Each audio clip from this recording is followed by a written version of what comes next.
Olá, meus amores, tudo bem com vocês? Espero que vocês estejam super bem. O tema da nossa aula de hoje é o Segundo Reinado e o fim da escravidão.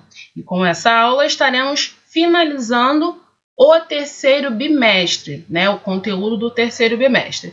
Nós vimos, que o primeiro reinado, desde a chegada dos portugueses até o primeiro reinado, que foi quando Dom Pedro I assumiu o posto de imperador. Dom João voltou para Portugal e deixou o filho dele, Dom Pedro, aqui. Ele proclamou a independência do Brasil, só que tiveram algumas revoltas, algumas pessoas não estavam gostando da administração de Dom Pedro I. Ele foi requisitado para voltar para Portugal. Então, ele precisou, abandonar o Brasil e voltar para Portugal, ficando aqui, um período das regências. A gente viu na última aula que algumas pessoas administraram o Brasil em nome, de Portugal, mas foi algo também que não estava dando muito certo, porque eles queriam, antecipar a maioridade de Pedro de Alcântara, que era o filho de Dom Pedro I, estavam querendo antecipar a maioridade de Pedro de Alcântara. Porém, ele só poderia assumir o título de imperador do Brasil quando ele completasse 18 anos. Porém, eles deram um golpe e anteciparam a maioridade de Pedro de Alcântara, fazendo com que ele assumisse o poder 4 anos antes do que ele deveria assumir. O segundo reinado é o período da história brasileira em que o país foi governado por Dom Pedro II. E esse período estendeu-se de 1840, quando Dom Pedro II foi coroado imperador após o golpe da maioridade, e encerrou-se em 1889, quando a proclamação da República colocou fim na monarquia do Brasil. O que era a monarquia? Onde reis e imperadores é quem comandavam. E deu início à República, que era quem comandava, eram os presidentes, que é o atual governo, que a gente usa até hoje. O modo de governar ainda é esse, República. A coroação de Dom Pedro II ocorreu por meio do golpe da maioridade em 1840, que foi o que eu tinha explicado. Eles deram um golpe e anteciparam a maioridade. Ele só poderia assumir o seu posto de Dom Pedro II 4 anos depois, ou seja, se ele assumiu em 1840, ele só poderia assumir em 1844, Mas, como ele era adolescente, acredito que o golpe da maioridade era um meio articulado para que eles pudessem manipular, Dom Pedro II, já que ele era um adolescente e, tendo em vista a idade, ele não saberia administrar corretamente, o país. Então, eles anteciparam justamente para que eles pudessem, estar ali por dentro da situação, fazendo com que Dom Pedro II fizesse o que eles queriam.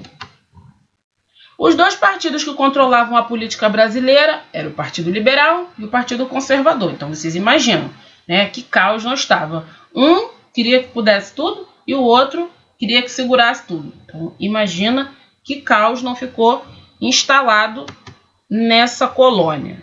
Na economia, o café estabeleceu-se como principal produto. Então, tiveram várias etapas. Primeiro, teve lá a cana-de-açúcar, que foi o produto. Primeiro foi lá atrás, foi o pau-brasil. Aí depois eles começaram a comercializar a cana-de-açúcar. Foi algo que virou assim top na economia. Depois a cana-de-açúcar passou a não ser mais um meio tão rentável, para a colônia. Então eles passaram a procurar por outras riquezas. Então veio o ciclo do ouro, que eles começaram a buscar, pedras preciosas. E agora, no segundo reinado, veio o ciclo do café, que ficou conhecido como a Era Mauá, que foi um período de prosperidade para a colônia.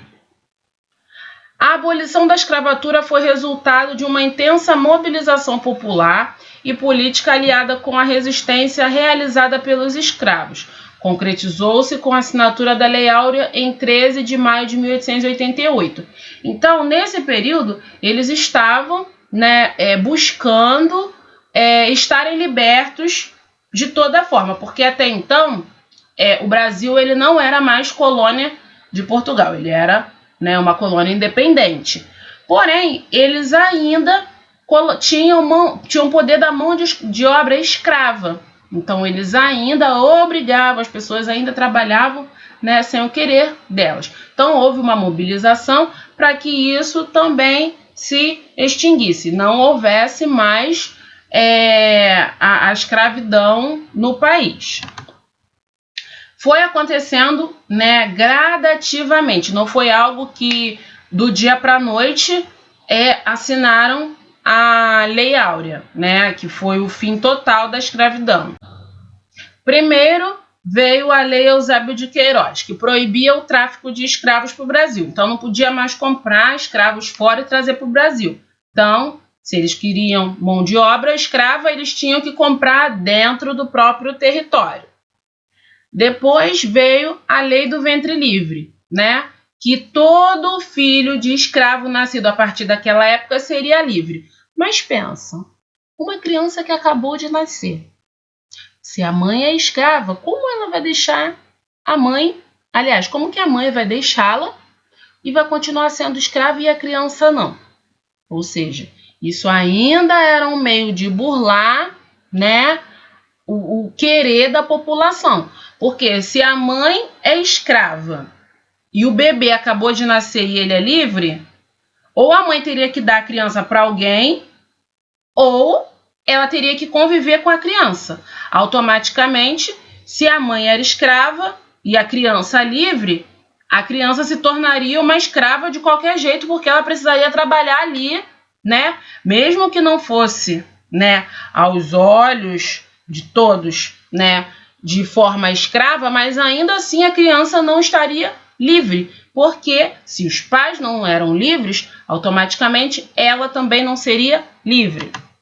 Aí veio a Lei dos Sexagenários, que também foi uma forma também de burlar, também, né, de tentar contornar, meio que era um cala-boca, né, para a população. Lei dos Sexagenários, que era o quê? Os idosos maiores de 65 anos eram livres. Aí você imagina, a pessoa trabalhou a vida inteira como escrava, né? Não tem casa, não tem emprego, não tem nada, não tem para onde ir, não tem nada. E com 65 anos ela ia arrumar emprego aonde? Aonde ela ia conseguir se estabelecer? Ela era livre, porém ela precisava continuar trabalhando para o dono da fazenda. Por quê? Para o dono lá, né?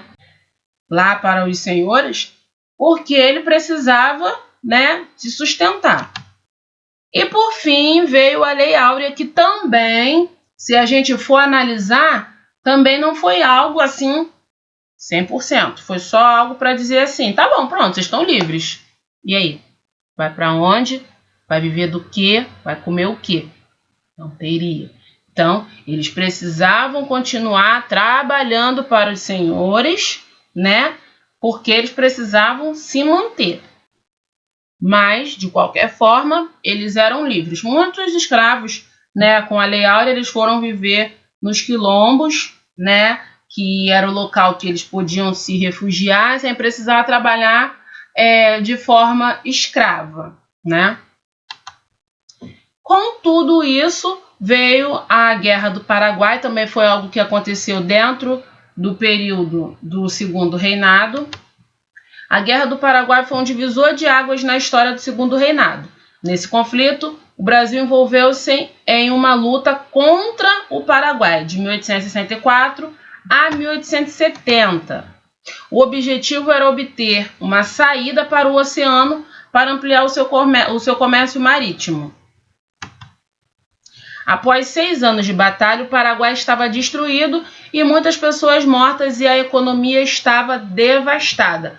O que, né, eles queriam com essa guerra, né? Essa saída para o Oceano Atlântico na qual eles estão falando? Porque eles faziam fronteiras, né, com esses países. Então, como o país não permitia que eles passassem por essas fronteiras para poder chegar até o oceano, então eles travaram uma guerra. Não, peraí, por dentro do seu país eu consigo chegar no oceano. O Paraguai falava, não, por dentro do meu país não vai passar. Então foi aí onde teve a guerra.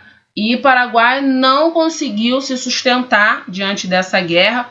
O Brasil, ele acabou tendo, né, ele venceu de uma certa forma, né, venceu a guerra, porque o Paraguai ficou destruído.